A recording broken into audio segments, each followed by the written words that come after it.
ആത്മബന്ധുക്കൾക്ക് വിനീതമായ നമസ്കാരം. ഈ പ്രപഞ്ചത്തിലെ സുഖങ്ങളും വസ്തുക്കളും എപ്രകാരമുള്ളതാണ് എന്ന് ഒരു കവി വർണ്ണിക്കുകയാണ്. അതുപോലെ ഇപ്പോൾ നമുക്കിതൊക്കെ നോക്കുമ്പോൾ പരമസത്യമായിട്ടും ഉള്ളതായിട്ടുമാണ് തോന്നുന്നത്. എന്നാൽ സ്വപ്നത്തിൽ കണ്ട വസ്തു സ്വപ്നം കാണുമ്പോൾ സത്യവും, ഉണർന്നു കഴിയുമ്പോൾ അസത്യവുമായി നമുക്ക് അനുഭവമല്ലേ? അപ്രകാരം ആണ്. കാനലിൽ കാണുന്ന നീരിനായി ദാഹിച്ചു പായുന്നു പാവം കുരംഗവൃന്ദം. മോന്തിക്കുടിക്കുവാൻ ഓടിക്കിതക്കിലും ദൂരത്താണ് ആ നീരലകൾ വീണ്ടും.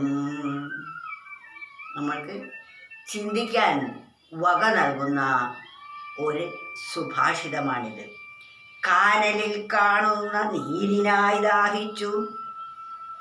മരുഭൂമിയിൽ കാണുന്ന ജലാശയം, വാസ്തവത്തിൽ അവിടെ ജലാശയം ഇല്ല. സൂര്യപ്രകാശം മണൽത്തരികളിൽ തട്ടി ഉണ്ടാകുന്ന ഒരു മഴവില്ലു പോലെയുള്ള ഒരു പ്രതിഭാസമാണ് മരീചിക എന്ന് പറയുന്നത്. ആ മരീചിക കാണുമ്പോൾ അത് തടാകമാണ്, ജലം ഓളം വെട്ടിക്കൊണ്ടിരിക്കുന്നു എന്ന് ധരിച്ച്, അതാണ് കാനലിൽ കാണുന്ന നീരിനായി ദാഹിച്ചു പായുന്നു പാവം കുരംഗവൃന്ദം. കുരംഗവൃന്ദം എന്നാൽ മാൻകൂട്ടം. വെള്ളം കുടിക്കാനായി ആ മരീചിക കണ്ട്, കാനലിൽ കാണുന്ന ആ ജലാശയം കണ്ട് വെള്ളം കുടിക്കാൻ ഓടിപ്പോകുന്നു. മോന്തിക്കുടിക്കുവാൻ ഓടിക്കിതക്കിലും, ആ വെള്ളം മോന്തി കുടിക്കാൻ വേണ്ടി കതച്ച് ഓടിപ്പോവുകയാണ്. ദാ ഇപ്പോൾ എനിക്കത് കുടിക്കാം എന്ന നിലയിലാണ് അത് ഓടുന്നത്. പക്ഷേ അതെത്ര ഓടിയാലും ആ തടാകത്തിൻ്റെ അടുത്തേക്ക് എത്തുന്നില്ല. അതത്രയും അകന്നു പോകുന്നു.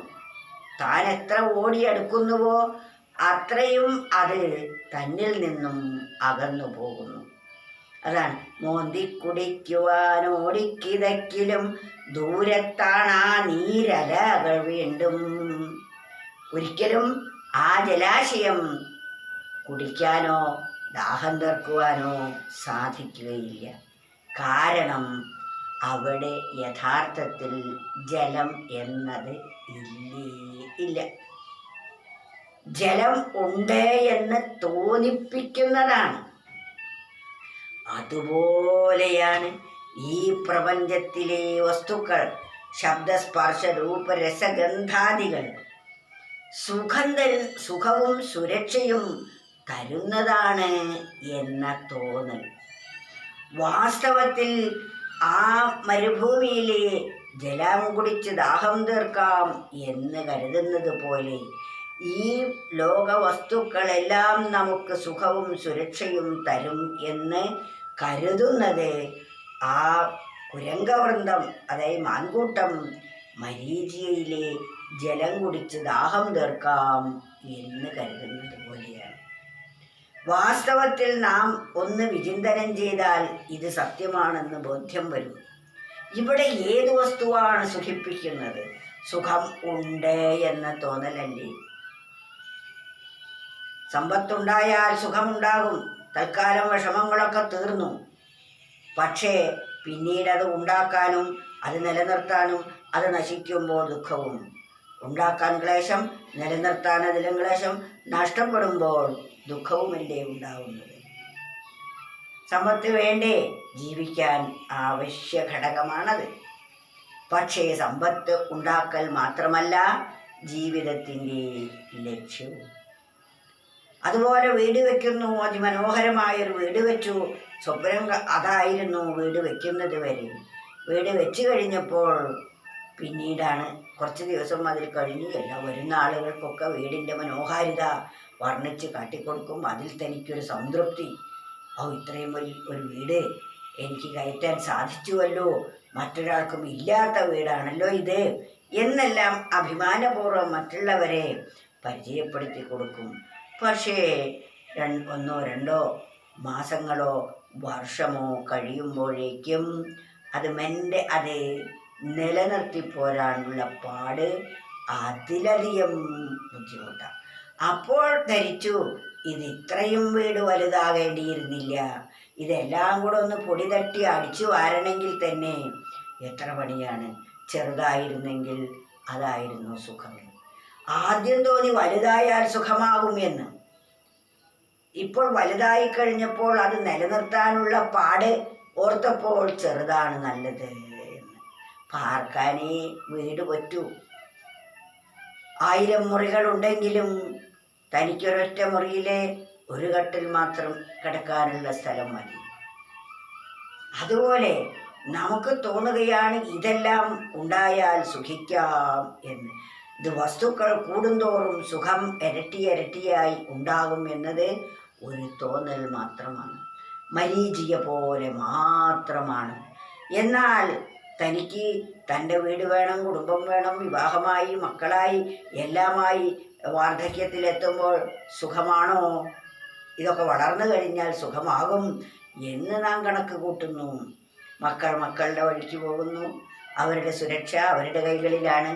അവർക്ക് കുടുംബമായി കഴിയുമ്പോൾ അതിലാണ് അവരുടെ ശ്രദ്ധ മുഴുവൻ. പിന്നെ സ്നേഹം പിന്നോട്ടൊഴുകുന്നില്ല. വൃദ്ധരായി കഴിയുമ്പോൾ അവശതകൾ കൂടി വരുന്നു. പിന്നെയോ താൻ ഒറ്റയ്ക്കാവുന്ന ഒരവസ്ഥ. ഇണയായിരിക്കുന്ന ഒരാൾ കൂടെ ഉണ്ടെന്ന് കരുതി, പക്ഷെ അതിനും സുഖമില്ലാതെയാകുന്നു. അതും വിട്ടുപോയി എന്ന് കരുതൂ. സ്ത്രീയാണെങ്കിൽ പുരുഷൻ വിട്ടുപോകാം, പുരുഷനാണെങ്കിൽ സ്ത്രീയും വിട്ടുപോകാം. അപ്പോഴും താൻ ഒറ്റയ്ക്കായി. താൻ ഇതുവരെ നേടിവെച്ച ഒന്നും തന്നെ തനിക്ക് സഹായകവുമാകുന്നില്ല, സുരക്ഷയും തന്നില്ല. യഥാർത്ഥത്തിലുള്ള സുഖവും സുരക്ഷയും ഉള്ളത് സർവേശ്വരനിലാണ്. താൻ എവിടെ നിന്നാണോ വന്നിരിക്കുന്നത് അതാണ് സുഖസ്വരൂപം, അതാണ് സുരക്ഷ തരുന്നത്. അതിനെക്കുറിച്ച് അല്പം പോലും ഒന്ന് ചിന്തിക്കാൻ ഇതുവരെ താൻ മെനക്കെട്ടിട്ടില്ല. താൻ മെനക്കെട്ട് അത് കഠിനമായ അധ്വാനം ചെയ്ത് പരിശ്രമിച്ച് ഉണ്ടാക്കിയവ ഒന്നും തന്നെ തനിക്ക് സഹായകവുമല്ല. ഈ ദയനീയമായ അവസ്ഥയാണ് ഏതൊരു മനുഷ്യനും കാണാൻ സാധിക്കുന്നത്. അതിനാൽ നമ്മൾ വീണ്ടും വീണ്ടും മനനം ചെയ്യേണ്ട ഒന്നാണിത്. കനലിൽ കാണുന്ന നീരിനായി ദാഹിച്ചു പായുന്നു പാവം കുരംഗവൃന്ദം, മോന്തിക്കുടിക്കുവാൻ ഓടിക്കിതയ്ക്കലും ദൂരത്താണ് ആ നീരലകൾ വീണ്ടും